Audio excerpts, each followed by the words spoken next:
In this video, we are going to cover and talk about the hierarchy of ad units in DFP. We will also look into what are special ad units.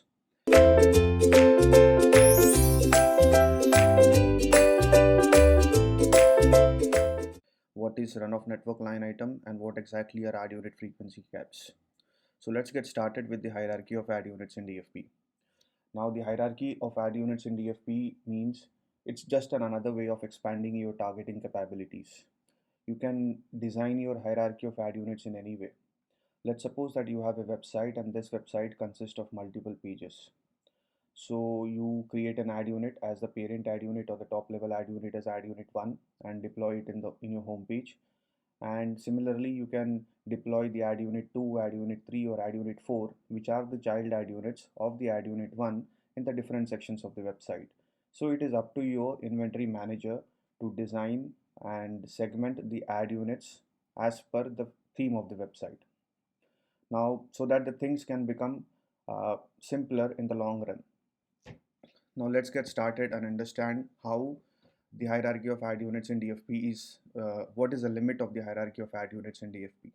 So in the Google Ad Manager or DFP, you can create up to 4 levels. You can create up to 5 levels, not 4, it is 5 levels of ad unit or the hierarchy. Now network ID. Now network ID, every DFP network or the ad manager network has the network ID. So this network ID remains common. Here the ad unit 1. So here the ad unit 1 is the parent level ad unit or the top level ad unit. You can create ad unit 2, ad unit 3 and ad unit 4 all under the ad unit 1. So ad unit 1 is considered to be the parent level ad unit 2 is a child ad unit 3 is a child ad unit, and similarly ad unit 4 is a child ad unit. For ad unit 2, 3 and 4, its parent is the ad unit 1. For ad unit 3, its parent is the ad unit 2. For ad unit 4, its parent is the ad unit 3. So in this way, you can design your inventory and deploy it across your website or the different sections of your website. Now, another most important thing about the hierarchy of ad units is that targeting to ad units is inherited. Let's discuss this by allowing me to explain you with an example. Let's say we have a line item A that is targeted to the parent top level ad unit. Now we know that the targeting of ad units is inherited. Let's see what happens now. Now let's suppose you have a web page 1 and in the web page 1 you have an ad unit 1, and we all know about the ad serving logic. Now whenever a user visits the website, the ad tags which are deployed on the page make an ad request to the ad server. Now the ad server runs an ad selection process in the background. Now let's suppose that in the ad selection process, line item A gets selected to serve on the page. Now line item A is targeted to the ad unit 1. It's targeted to the parent top level ad unit 1. Now the line item A wins in the ad selection process and serves on the web page 1. Now let's suppose we have a web page 2, and in that web page we have ad unit 2 implemented. Now here suppose line item A gets selected in the ad selection process, it will still serve to the ad unit 2 because ad unit 2 is the child ad unit of ad unit 1, and we know that the targeting to ad units is inherited. So similarly, whenever if we have the ad unit 3 or ad unit 4 in the different sections of your web page, and even if these ad units 2, 3 or 4 are not targeted in the line item, the line item will still serve on ad unit 2, 3 and 4 because these three are the child ad units of ad unit 1. So this is how the targeting to ad units are inherited. Let's discuss what are special ad units. Now let's suppose you have a website and above the fold inventory is very valuable and strategic and sensitive to you. Now this is very expensive. Now let's suppose you have a very expensive ad unit and you want to reserve that ad unit only for your premium advertisers. Let's suppose your premium advertiser be Pepsi or Netflix.com. Now you want to show Netflix ads only onto that ad slot. So how do you make that ad unit special so that no other advertiser's ad can serve into that ad slot? You can simply make it special by marking it as special in the DFP or Google Ad Manager account. Now we know that the targeting to ad units is inherited. Let's see now special ad units. Before I discuss this, I wanted to let you know that special ad units are marked by asterisk. Now this travel 4 here is a special ad unit. Travel 1 here is a special ad unit. Travel 3 here is a special ad unit. Let's discuss the inheritance of ad units. Uh, in case of special add units. Now in this case, let's suppose that travel is the parent or the top level add unit. Travel 2, travel 3 and travel 4 are the child add units of the parent add unit travel. Travel 3 is the parent add unit, sorry, child add unit of the travel 2 add unit. Travel 4 is the child add unit of travel 3 parent add unit. So similarly, the construction is here. Now let's suppose a user visits a website, and now let's suppose we have a line item that is targeted to travel, and travel is located in the web page 1, travel 2 is located in the web page 2, travel 3 is located in the web page 3, and travel 4 in the web page 4. Let's suppose we have a line item that is targeted to travel. So how the line items will serve in all of the web, on all of the 4 pages we will see here.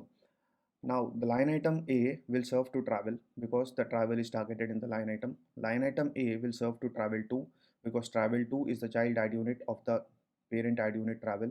The line item 3, line item A will serve to travel 3 add unit because it is the child add unit and it comes under the parent add unit travel itself. But the line item will not serve to travel 4 because you have marked it as special. So this is the importance of the special add unit. So you can mark any add unit as special if you believe that that add unit is very expensive and it has to be reserved only for your premium advertisers. Let's discuss what happens in this scenario. We all know that the targeting to add unit is inherited. Let's see what happens in this scenario. Now the travel add unit is marked as special, whereas travel 2, travel 3 and travel 4 are not marked as special add unit. Now let's say this special add unit travel is targeted to the line item A. So, and the line item A wins the ad selection process, and we know that the travel add unit which is special is located on the web page 1. So the line item A will serve on this special add unit travel. It will also serve to travel 2. It will also serve to travel 3. It will also serve to travel 4. So the targeting is inherited. If the parent add unit is special and the child add unit are not special, still it will serve. So automatically the travel 2, travel 3 and travel 4 will be considered to be special because we are targeting the special add unit in the line item. Let's consider the third example. Let's suppose in this example the travel add unit is not special, or let's suppose it is special. So the line item A will serve on travel 2 and travel 3, but it will not serve on the travel 4 add unit. The targeting will get inherited only up to travel 3. It will not serve on the travel 4 add unit.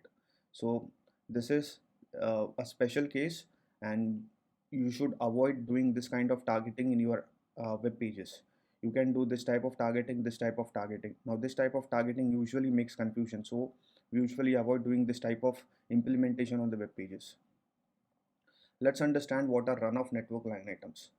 Now run-off network line items are those line items and in which no add unit is targeted in the line item. Let's suppose now there is a way we can target add units in the line item. We all know that the line item is a place where all the ad targeting happens. So add unit is targeted in the line item, but we can choose whether to target or not to target add units in the line item.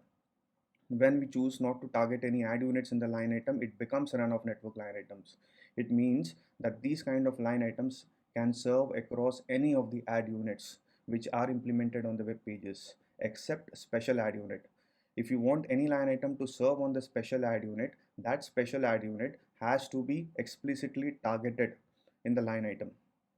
Now in this case of special add unit example, if you want the line item to serve on travel 4 add unit as well, then you will have to explicitly target travel 4 add unit in the line item. You can, for example, we have a line item, and if you want it to serve on all of the 4 levels of hierarchy of the travel add unit, so you can simply target travel add unit in the line item and target travel 4 add unit in the line item. So this way your line item can serve to this travel 2, travel 3 as well as travel 4. So this is about the run-off network and the special add unit line items. Now in the going forward, we'll also discuss about the add unit frequency cap. Now add unit frequency cap, as the name suggests, this is a frequency cap which is applied at the add unit. Now when in the next video we will see about creating or the steps required to create an ad unit, we will also find a field there, something called as ad unit frequency cap. Now let's discuss what exactly is an ad unit frequency cap. Now ad unit frequency cap limits the number of times a creative can serve in that particular ad slot. Now let's suppose that we have a line item A targeted to the ad unit 1, which has, now this ad unit 1 has a frequency cap of 2 impressions per day. Okay, so let's see what happens. Now this ad unit 1 is located on the web page 1. Line item events the ad selection process and it serves to the ad unit 1. Let's suppose there is another user who is accessing the website. So this ad slot, this ad unit 1 makes a call to the ad server and gives the ad server an ad request. So the ad server selects the line item 1 in the ad selection process. So this line item A will again serve to the ad unit 1.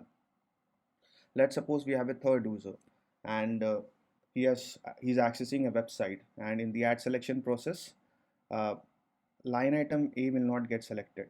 The reason is it has satisfied the condition of ad unit frequency cap, which is 2 impressions per day. Here line item A will not serve, instead some other line item may serve. So some other line item might get rejected. Line item A simply will get auto kicked because it has already met its ad unit frequency cap. So this is how ad unit frequency caps work. In the next video, as I have told you, that we will discuss about the creation of the ad unit and certain other concepts as well. Thank you so much.